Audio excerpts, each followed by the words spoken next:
Herkese merhaba arkadaşlar. Bugün Unity'de STK versiyon hatası nasıl düzeltilir onu göreceğiz. Bu hatanın sebebi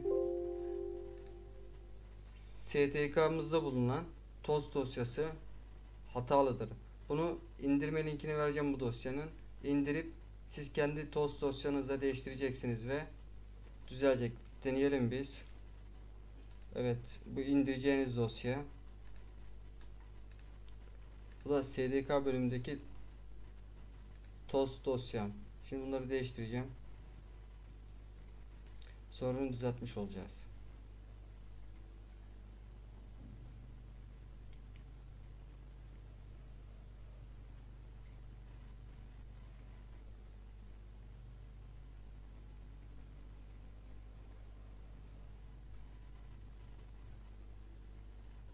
Evet, eski dosyayı ben siliyorum.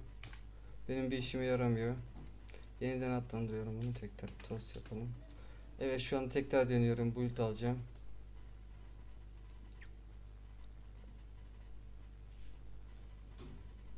Evet, APK çıktığımızı alıyoruz şu an. Hatta bir can gel diyelim, tekrar build edelim. Evet. Hat ne yapalım, yeniden başlatalım. Pencereyi kapat. Neden böyle bir şey yaptı? Klavyenin üstünden kapatalım.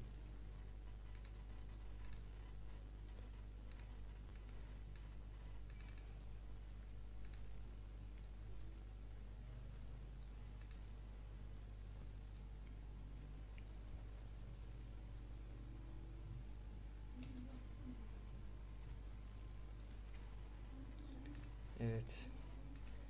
Key'imize girelim.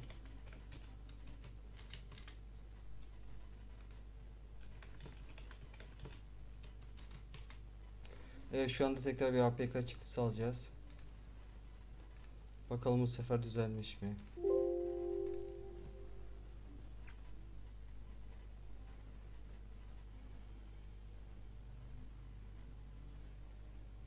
Evet, şu an sorunsuz devam ediyor.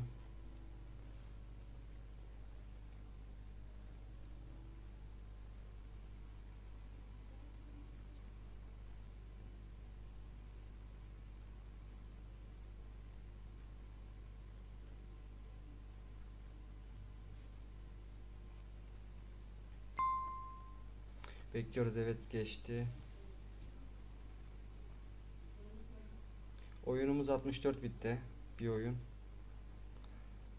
Evet, şu anda sona yaklaştık.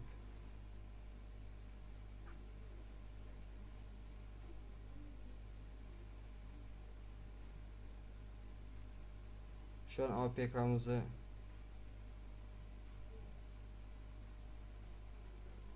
Evet, şu an APK'mızın çıktısını aldık. Şu an telefonu yüklendi. Bu kadar basit. Sadece toz dosyanızı değiştirerek bu sorunu çözmüş olursunuz. Bugünlük de bu kadar.